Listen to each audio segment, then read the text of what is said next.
क्या है, वो हमारे लिए कैसे फायदेमंद है और कौन से जानवर हमें वूल देते हैं।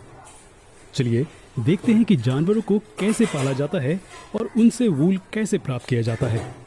चलिए जानवरों की फ्लीस से फाइबर्स प्राप्त करने के तरीकों को देखते हैं।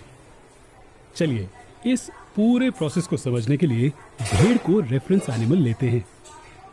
भेड़ ठंडी जगहों में पाए जाते हैं और वूल उत्पादन करने के लिए बड़े पैमाने पर पाले जाते हैं।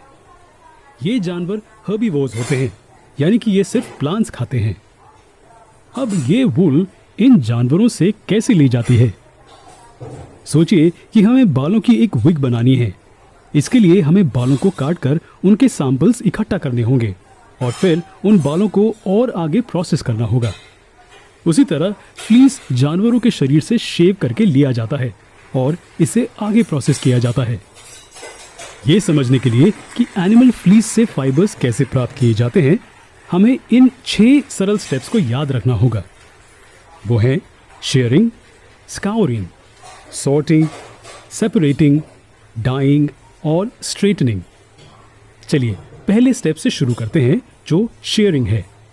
इसका मतलब है फ्लीस को एनिमल शरीर से निकालना। जैसे हम मनुष्य अपने बाल काटते हैं या जिस तरीके से हमारे पिता अपनी दाढ़ी शेव करते हैं, उसी तरह से फ्लीस इन जानवरों के शरीर से निकाला जाता है। क्या इससे बहुत दर्द होता है? सोचिए कि पिताजी शेव कर रहे हैं और गलती से वो हिल जाएं, तो इस केस में ब्लेड उन्हें स्क्रैच कर देगा। हालांकि शेविंग में कोई दर्द नहीं होता। उसी तरह अगर वूल ध्यान से शरीर पर से निकाली जाए तो जानवरों को कोई तकलीफ नहीं होगी। अगला स्टेप है स्काउरिंग। अब जानवर आजाद है। इस स्टेप से हम उन्हें फिर से शामिल नहीं करेंगे। हम सिर्फ फ्लीस पर ध्यान देंगे जो हमें मिली है। अब अगर कोई नया ऑब्जेक्ट घर में लाया जाता है तो उसे यूज करने से पहले हम क्या करते हैं? अगर मुमकिन हो तो हम उस पर मौजूद किसी भी गंदगी को हटाने के लिए इसे धोते हैं। उसी तरह इस स्टेप में फ्लीस को भी अच्छे से धोया जाता है। बड़े बड़े टैंक्स में फ्लीस को डाला जाता है और धोया जाता है। ये किसी भी तरह की इम्प्यूरिटी जैसे कि गंदगी या धूल को निकालने के लिए किया जाता है। अब साफ मटेरियल को जमा किया जाता है और अगले स्टेप के लिए लेकर जाया जाता है, जो कि सॉर्टिंग है। हमें इसे सॉर्ट क्यों करना पड़ता है? फ्लीस तो फ्लीस है ना? तो यहाँ किस तरह की सॉर्टिंग की जरूरत है? सॉर्टिंग बहुत ही छोटे और बड़े फ्रैगमेंट्स को अलग करने के लिए की जाती है। तो साइज वो पैरामीटर है जो मिले हुए मटेरियल को अलग करता है।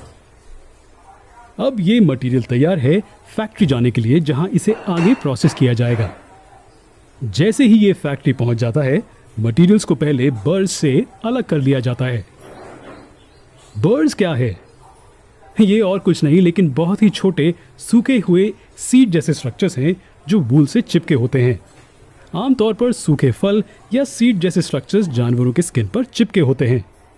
ये अच्छी तरह से धोने के बाद भी फ्लीस से जुड़े रहते हैं, जिसके कारण इसे इस प्रोसेस से पहले निकाल दिया जाना चाहिए। तो बर्ड्स को अलग करना मटेरियल की क्लीनिंग एक्टिविटी को पूरा करता है। अब लंबे फिलामेंट्स को बनाए जाने के लिए मटेरियल तैयार है। दूसरे नेचुरल फाइबर्स की तरह ये धागे भी लंबे स्ट्रैंड्स में बदले जाते हैं, जो कि फाइबर्स होते हैं। तो क्या सारे स्टेप्स हो गए? तो क्या हम इन फाइबर्स को यूज करके यार्न बनाने के लिए तैयार हैं? अभी नहीं। हमें इन फाइबर्स को पहले रंगना होगा। डाइंग हमारे लिस्ट में अगला स्टेप है। हम इन फाइबर्स में सुंदर रंग भरते हैं। ये रंगीन फाइबर्स यार्न्स में बदले जा सकते हैं। ये हमें हमारे आखिरी स्टेप पर ले आता है, जो है स्ट्रेटनिंग। फाइबर्स को स्ट्रेटन किया जाता है, कोम्ब किया जाता है और मशीनों की मदद से रोल किया जाता है। अंत में ये धागों को खींचता है और इससे यार्न बनता है। इन यार्न्स को कई फैब्रिक्स में बुना जा सकता है, जिनके कई यूजेस हैं। स्वेटर्स से लेके कंबल, यहाँ तक कि कालीनों तक यार्न को खूबसूरती से उपयोगी प्रोडक्ट्स में बुना जा सकता है। ये था पहली तरह का नेचुरल फाइबर जो कि हमें जानवरों से प्राप्त होता है, वूल।